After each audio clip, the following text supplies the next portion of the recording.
It's been a summer of prospects out here in Anaheim, and today I've got Sebastian High from Locked On NHL Prospects joining, and we're going to talk everything prospective about the Ducks.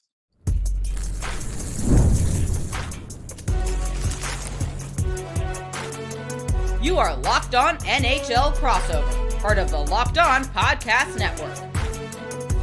Your team every day. Hello and welcome, everydayers. Thanks for making Locked On Anaheim Ducks and Locked On NHL Prospects your first listen every day. Part of the Locked On Podcast Network, your team every day.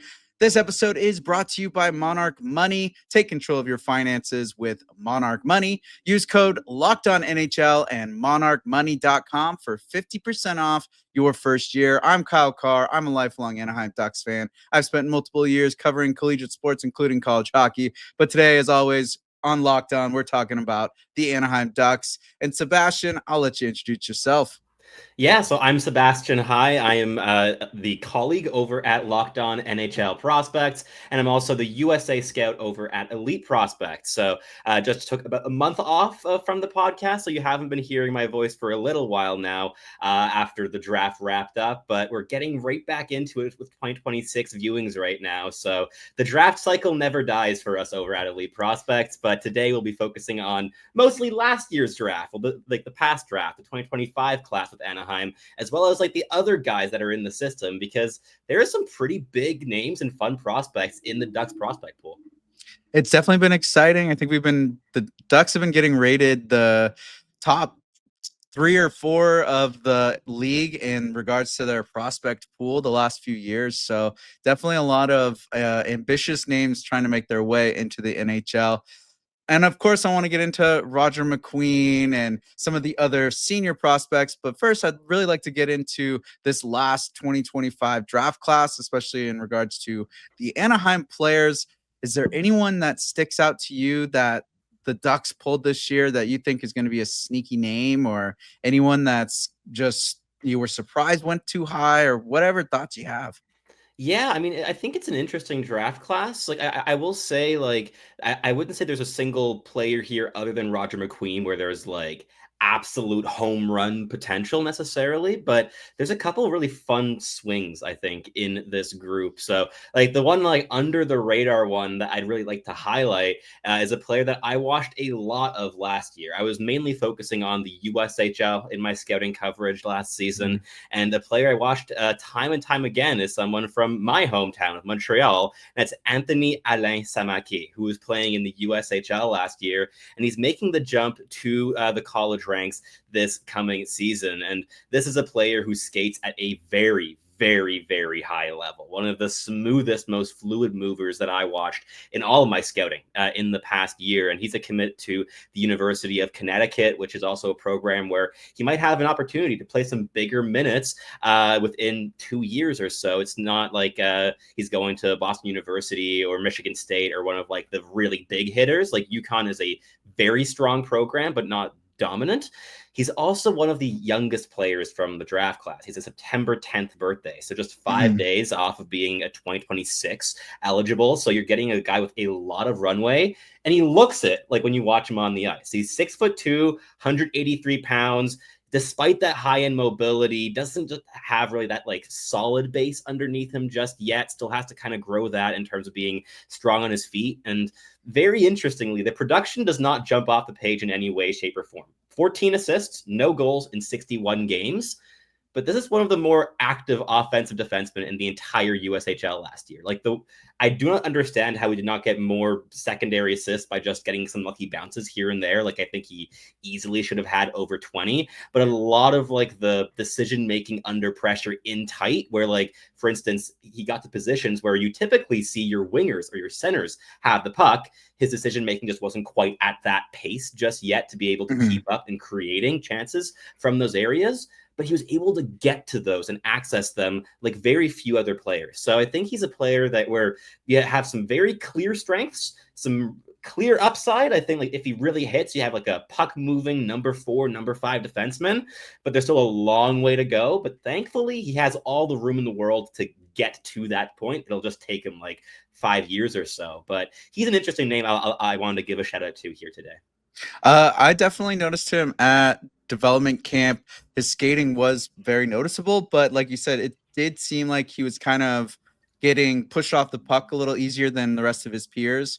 He had the IQ when they were doing like small area drills and stuff, but just that strength wasn't quite there. He was kind of chasing the puck more after it was taken off his stick and trying to like get it back more so than being able to use his strength to get the puck back or anything. It definitely, I think the NCAA route will be good for him to build up that core strength and get in the gym, you know? Absolutely, it will. Yeah, I think it's a great path for him specifically as a player.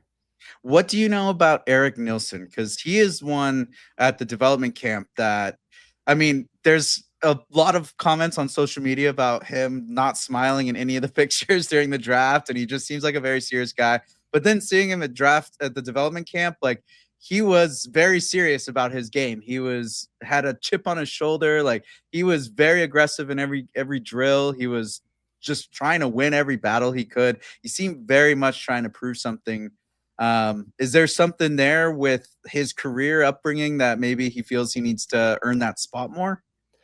I don't know about earn that spot more. I just know that like he definitely is a highly professional player. Like this guy is really like made to be a professional athlete. I mean, also being the son of a fairly long-term NHLer, Marcus Nilsson helps a little bit in terms of that environment at home. And his sister's also a competitive hockey player. But with Eric Nilson, you have a player who's just a very competitive two-way center. He can do a lot of the less like glamorous assignments that are out there on the ice, whether it be back checking hard, getting underneath sticks, being really disruptive defensively. And he's not the biggest guy in the world, right? 6 feet tall, 165 pounds, but he makes up for that with a motor. And I think when he's playing in NHL minutes, he'll be upwards or around or upwards of 182, 185 pounds kind of range. So like he's going to be relatively stocky, I think, by the time he makes it. And he's never going to be like a physical force, but he is a really pacey, high intensity player who makes intelligent decisions defensively. And another guy who's going the college route. And I think he's off to a fantastic program to specifically develop himself as this role player with Michigan State University, a program with a lot of top end talent. Like they went recruiting this year. They almost landed Gavin McKenna. Instead, I think they had to settle for, what was it, Caden Lindstrom and Porter Martone instead. Oh no, too bad. Getting a whole lot of talent there anyways. But this is not a team where Eric Nilsson's going to be the primary offensive driver, right? He's being surrounded by top 6 overall picks at the draft. What he will be able to do will be to be playing around very direct wingers, guys like Shane Van Saggy, who was also a high-end pick by the Philadelphia Flyers this year, to just be a difficult player to play against and connect play between his wingers. I think in terms of that, you have yourself a prototypical bottom 6 center who's just the glue guy when you need him to, and he can play on the wing if you need him to. He can play on the penalty kill, very versatile. I think there was real value for a player of this mold on day 2 of the draft. Oh, definitely. I look forward to him, and just the little sample size we've seen out here in Orange County. Very excited to see him play. Another guy coming off a Memorial Cup run with a victory. Noah Reid, what do you have to say about the London Knight heading over to the Anaheim prospect pool?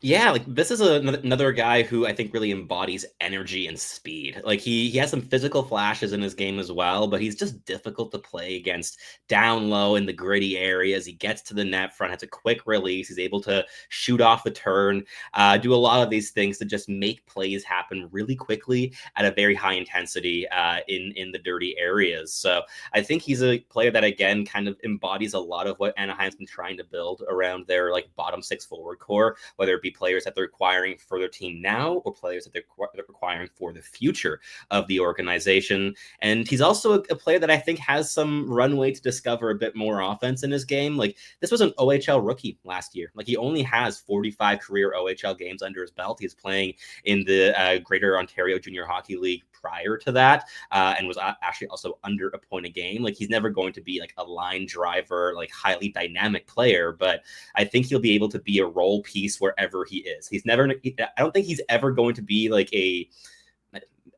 with the exception of like a 20-year-old campaign in the OHL, he's never going to be a top 6 player on any team he plays for, including like the AHL or anything, but he's always going to be an ideal bottom 6 to up that energy. So I think if you can bring that with some speed, and if he's able to maybe like start finishing a little bit more on those like pacey rush opportunities to like maybe become a bit of like a breakaway specialist, he could really find the niche for himself in an NHL lineup down the road. But you're talking like a 5 or 6 year timeline here.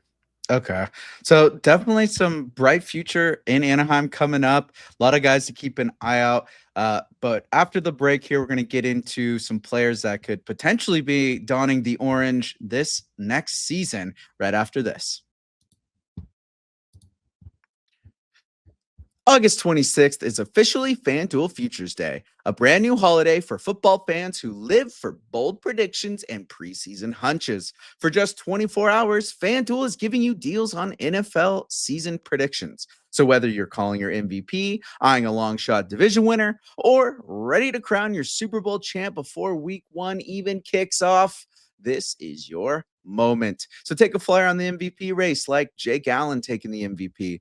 Crown your champion in August, like the Buffalo Bills going all the way and winning the Super Bowl, or parlay your division winner dark horses. Visit the FanDuel app today and start planning your futures bet now, because Futures Day is one day and one day only. FanDuel, play your game.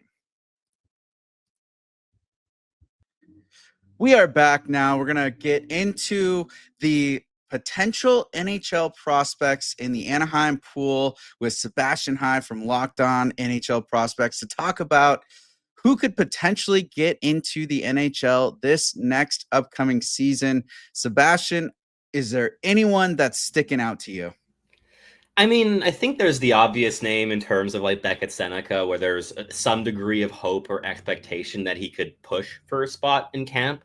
Whether or not he should make it, I think, might be another question. Like, this was always going to be a player that was going to have maybe a little bit more growing like needed before hitting the NHL compared to other guys selected in that range of the 2024 draft class. But he still took massive leaps with the Oshawa Generals last season. So I think he's a player that could find his own wherever he does end up settling. And the OHL might just be like a rung too easy for him next year. Like, I think he'd be the perfect player to test the new like ruling that's only coming in a year's time, where each team will have like one player that they can put under the age of 20 into the AHL. Would have been the perfect candidate for that for Anaheim this year, but that's only coming in a year too late for Beckett, Sennecke, unfortunately. I think the AHL would have been the perfect learning ground for him this upcoming campaign, but instead they're going to have to make a tough decision. My guess is it ends up being a 7 to 9 game trial. We see what he does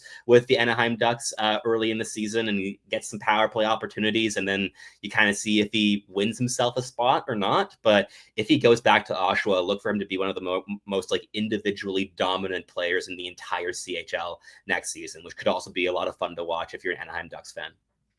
I had some people kind of point out, well, he was only top 14 in scoring in the OHL. Do you really think he's going to be NHL caliber?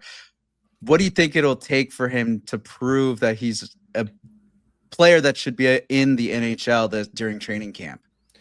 I think a lot of it's actually not going to have to do with scoring. Like sure, he maybe wasn't that high up on like the raw numbers in scoring, but he also only played in 56 games. Like, other players played significantly more minutes than he did, with an extra like 10 games under their belts, which definitely boosts point totals a little bit. But I thought he was fantastic last year in terms of just that on puck dominance, being able to stick handle through any opposition. Combined that with real creativity and pace and violence and snarl. Like, this is a physical wrecking ball when he gets going. And I think that those are the qualities that are going to have to be really good in order for him to like lock down a spot at the NHL level. I think he could also look to predecessors like Yuri Slafkovsky, for instance, to seeing how a player of his mold that has some of the same, I guess, raw parts in his game like Slafkovsky did when he first came into the NHL as an 18-year-old rookie with the Habs as well. But you have that frame, you have just like blossoms of skill. But how are you able to combine that? And Slafkovsky's biggest problems in his first campaign that also led to some like injury concerns was scanning habits, in terms of like he was always like too late to lift his eyes, and then just like an oncoming hit got hit like an absolute truck. Those are things that are a bit of a concern for very skilled big men who are 18, 19 years old, still getting used to the length of their limbs, and where their skill is so high end that the scans just haven't quite caught up yet. I don't think it's going to be as big of a concern with Sennecke, but there's going to be these aspects in his game that I think the Anaheim Ducks coaching staff are going to be looking out for in training camp. That'll also just be red flags of like being able to look at it and be like, maybe the safest thing for this player with his level of habits is not to expose him against NHL level checking lines. Even if he's playing like bottom 6 minutes, you're playing incredibly physical opposition and in the National Hockey League. Mhm. Maybe you send him back for one more year, not to prove himself as a scorer, but to build up those habits to make that jump a little bit easier. They're going to have choices available. I would say if I were in charge of his development, I think I'm always in favor of taking it cautiously. I'd give him a trial. I'd see how things kind of click, especially in like a power play second line capacity in that kind of cup of coffee. See how it works, and if it's like a slam dunk success, you just keep going with it, and you try to keep him up to date on those habits that might falter a little bit as oppositions adjust to what he brings to the ice. But yeah, he's a fascinating case study. But I'm genuinely so excited to watch him on NHL ice, because he's one of the more entertaining power forwards that we've seen come through the draft in the last like decade. Oh, absolutely. One concern that I have just from going to development camp and kind of seeing how things were, and this kind of rise in notoriety that Sennecke had with how well he was playing this last year. If he doesn't crack the roster, do you think it could create an attitude issue? It seemed like he was doing a lot of head raises and, eyes to the ceiling and kind of slamming his stick. He almost hit a coach with his stick out of frustration. Is there a concern with the attitude and him kind of feeling he needs to be in, or like there could be a burnout there? Or do you think that's just summertime young kid just trying to, show himself at development camp?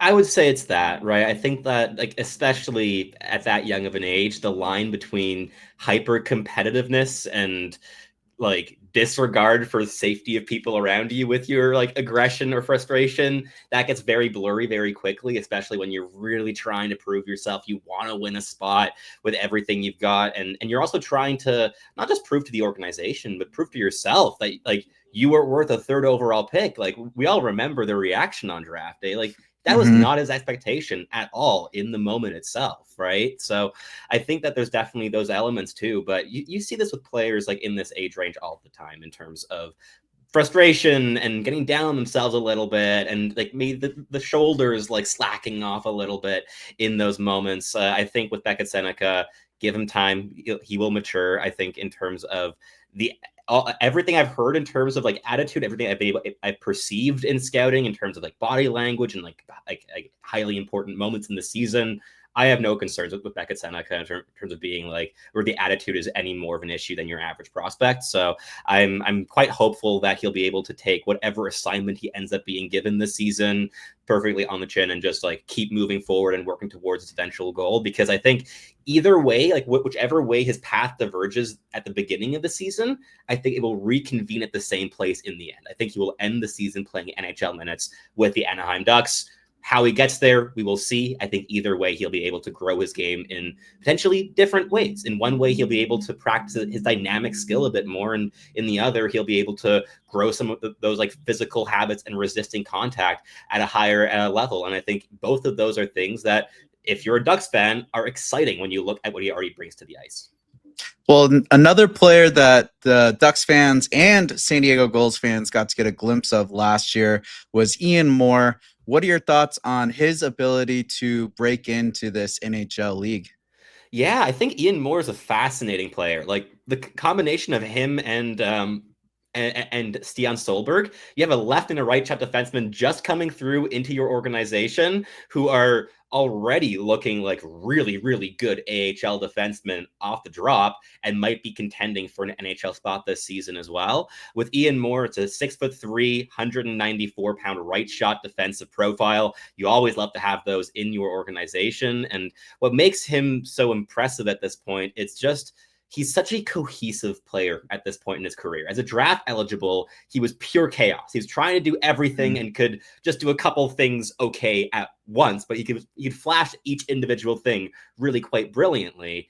Now he's really rounded out his game. He's big. He's mean. He skates tremendously well. He's suffocating defensively. He moves the puck with confidence. This guy is quite very purposeful with his puck touch. It doesn't really waste time on puck trying to do fancy things. He moves the puck forward, gets the puck to a better place than where he gets it. And I think overall, he really showed here at Harvard University, where he also captained the team the last 2 seasons, that he's grown into a leader on and off the ice. And even though the point tally's never really exploded in college, I think that there's some real puck moving upside here, even if he's never going to be like your power play quarterback.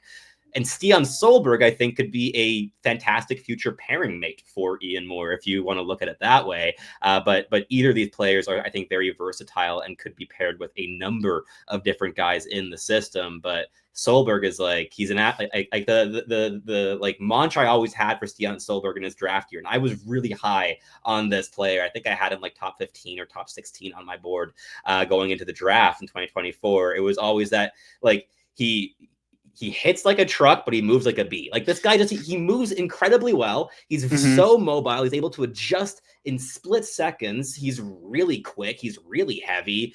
And when he makes contact on a hit, it's Radko Gudas time. Like if you're a Ducks fan, this is like heaven. This is like a modern version of Radko Gudas in a profile that I also think still has room to grow in terms of the puck moving ability, the goal scoring acumen. Like, there's some interesting things on puck as well with Stian Solberg. He's not going to be a pure defense guy, but the defense is really, really, really fun and is going to be a nightmare to come up against for the rest of the Pacific Conference for a very long time. So I think between those two names, and of course, Ducks fans, you already know the other defensemen in your pool, right? Like, whether it be guys like Owen Zellweger and Pavel Mintyukov and Tyson Hines, Tristan Luneau, like the list goes on. There's so much depth of talent here, but I think with Ian Moore and Stian Solberg, you might have like your premier 2 young defensemen in the AHL this year being those 2 guys. I didn't even mention Jackson Lacombe. Oh my goodness. Yeah. Like it is stacked on the blue line in Anaheim, but I still they're looking great. If an injury pops up, they're in a very good spot, not only to have a replacement in the wings, but have a potential long-term replacement in the wings who's just waiting in the AHL for that first opportunity to just lock down an NHL spot. It's going to be a problem, but it's a lovely problem to have down the road. Yeah, and I would love to see Solberg get minutes this year with Gudas and Trouba still in the lineup, because I feel like those are 2 guys that are able to teach someone that can hit the way that he can, how to manage the gap and really control the way he plays and not become a Matt Rempe out there, but more of an actual solid defenseman. I've always found that with Solberg, and it's why I had him like really quite bullishly high on my draft board in 2024. It's always felt so practical, like his physical implications. Like he doesn't waste physicality. He doesn't go chase hits because it feels good. He does it because it's the most effective thing for him to do in that moment, and he does not hesitate when that moment arises. I'm also excited to see what he's able to do now with a season on North American ice, because this is a player who in his draft year was playing like 28 minutes a night against Norwegian pro competition. Like, he was being triple shifted as an 18-year-old kid, by far the best defenseman on his team, but also many mistakes were left on the ice because you're playing in 17, 18-year-old kid like almost 30 minutes a night against pro competition. That's going to happen. But I think that he's a player that's just going to be a rock solid second pair defenseman for a very long time. And again, I'm based in Montreal, so I like making my little Habs like links, but like reminds me of Caden Gooley in a lot of ways, and that's a good thing if you're a Ducks fan, because Caden Gooley is maturing into a very good player for the Habs. Oh, definitely a name to keep aware of. Even if you're not a Montreal fan, Gooley's a really fun player to watch. And with Ian Moore taking that college route, there's another player who just announced they're going to be taking the college route. And we'll get into that right after this. You just realized your business needed to hire someone yesterday. How can you find amazing candidates fast? Easy. Just use Indeed. When it comes to hiring, Indeed is all you need. Stop struggling to get your job post seen on other sites. Indeed sponsored jobs put your post at the top of the page and help you reach the right candidates faster. Whether you're trying to look for an editor for an article, editor for a video, make sure you get the right person that you're looking for. Now you can speed up your hiring process with a $75 sponsored job credit. Just go to Indeed.com/locked-on right now and support our show by saying you heard about Indeed on this podcast. Terms and conditions apply. Hiring, Indeed is all you need.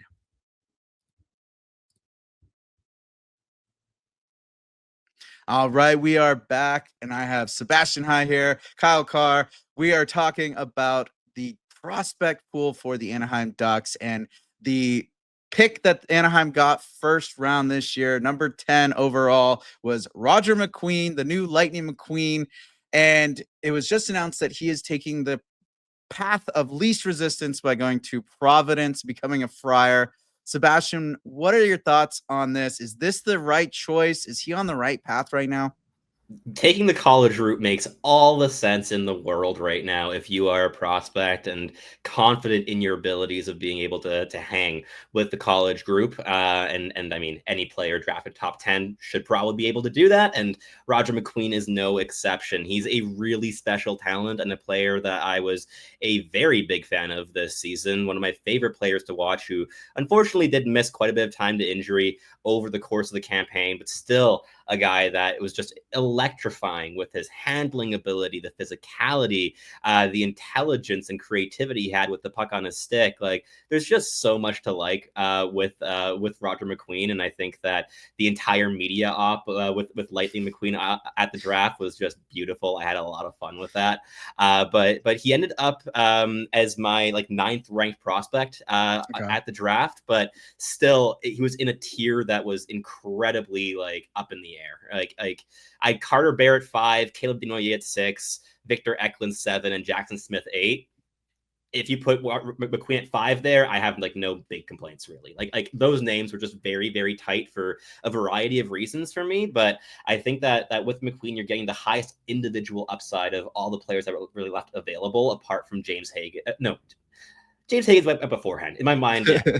he fell. He didn't fall that far. He only took 7 to Boston. But yeah, like McQueen had the highest upside of anyone left like on the board at that stage. I think that offensive upside and now being able to project that at the college level, where he's going to build up the physical tools, being able to create through contact and much more restricted areas than he was in last year. I think it's very exciting. And Providence itself is also an interesting program. This is a program that really harps home the importance of like two-way intensity. Like, you're going to see him really work on the defensive details, on the stamina, on the back checking. These are all things that are going to take steps here in college. He's not going to a program that is renowned for its like dynamic offensive production. I mean, as a reminder, Trevor Connolly, who was a very, very skilled player in the NCAA this past season, was restricted to like under half a point a game playing with Providence this previous campaign before signing his entry-level deal with the Vegas Golden Knights. But still, there are some NHL talents in Providence that you'll be able to combine with. Notably, there's Logan Sawyer of the Montreal Canadiens, as well as like Julius Sumpf, who was just drafted by the Chicago Blackhawks, who just came off a season playing as like the boogeyman to Caleb Desnoyers with the Moncton Wildcats. So he's going to have another very good line mate in Roger McQueen. So I think that there's a lot of fun pieces coming in together in Providence, but McQueen's definitely going to be the dynamic center of that team. Like everything that gets created offensively will be flowing through him. And I think that in itself is an exciting thing if you're a Ducks fan, to see your prime prospect that you just drafted 10th overall in a position where he can just be the guy on a college team. That's a whole bunch of fun. I think he'll do well, but there's definitely going to be some hurdles along the way with that responsibility on his back as well. Of course. And what would you say is McQueen's biggest upside as a center and his biggest downside? Biggest upside, I would say, is just the raw combination of power and creativity. Like whatever he thinks up, he kind of has the tools that he's able to execute. He reminds me of Quinton Byfield in some ways, in that sense of like whatever Quinton Byfield got in his mind in his draft year, he was able to bring to the ice. It wasn't always like the smoothest execution, but it would work. He would power his way through it. The stick handling, the reach, the size, the strength, just all combined in a way that those things just kind of were able to work. And I think with McQueen, it's going to be similar challenges like with Byfield in LA in his development, of being able to have a solid foundation in his game where every single night, you know that he's bringing exactly this already, and the offense comes on top. I think finding that foundation to just be an effective player, let alone like a producer or creator, but just an effective player night in, night out, building that foundation. Once that comes, I think that you're going to see some pretty consistent production follow from Roger McQueen, but that actual foundation might take 4 or 5 years to be constructed. He might take a little bit longer in his development compared to players like Leo Carlsson, for instance, who just already had all those habits coming into it when they were drafted. And with the back, what should be the concern there, or should there even be any?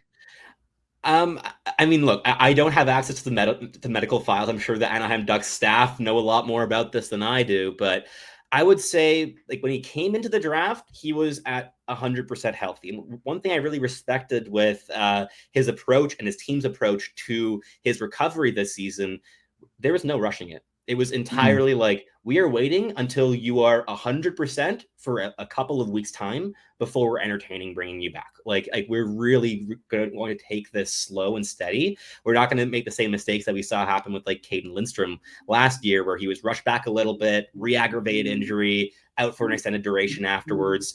You want this player to be able to find a foothold year after year after year. So I think that taking it easy in that sense was a wise decision. And if anything, makes me more confident rather than like more spooked going into next season. I think that he's going to be really good. And what I saw of McQueen late in the season as well, after he did come back from his injury, there were still some of the same raw habits that were there earlier in the season. And sure, there was some rust to shake off. But overall, this was a player that was at his physical might. Like he was back to playing the way he played the game. He didn't look hampered or held back by discomforts or pulls or anything like that. And that's what you want for a player coming out of the long-term rehab, especially at as young of an age as 18 years old.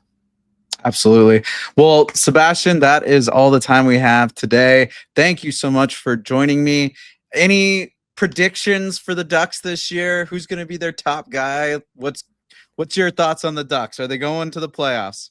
Ooh, playoffs. It's possible. I wouldn't bank on it, but the West seems up for grabs, to say the least, this year. So I'm going to say you're going to miss out by 5 to 8 points. I think it'll be a little bit painful of like in the last month before the season being a bit of a sting perhaps, but I think that Mason McTavish is going to take a really big step. I think he's going to stick around, and I think he's going to show everyone why Anaheim never should have been considering trading him to begin with. I think he's going to be a real pain to play against this year, and I think that Leo Carlsson's also just going to take another step in that direction, and maybe you see a couple flashes from a player like Beckett Sennecke along the way. That would certainly make things more entertaining for fans. Absolutely. Well, thank you so much for joining, and thank you for making Locked On Anaheim Ducks and Locked On NHL Prospects your first listen today. For your second listen, check out the Locked On NHL podcast. There is no off season, bringing you the daily league-wide stories that matter most with the local coverage you love from Locked On. Find Locked On NHL on YouTube or wherever you listen to podcasts. He is Sebastian High. I am Kyle Carr. As always, be good out there.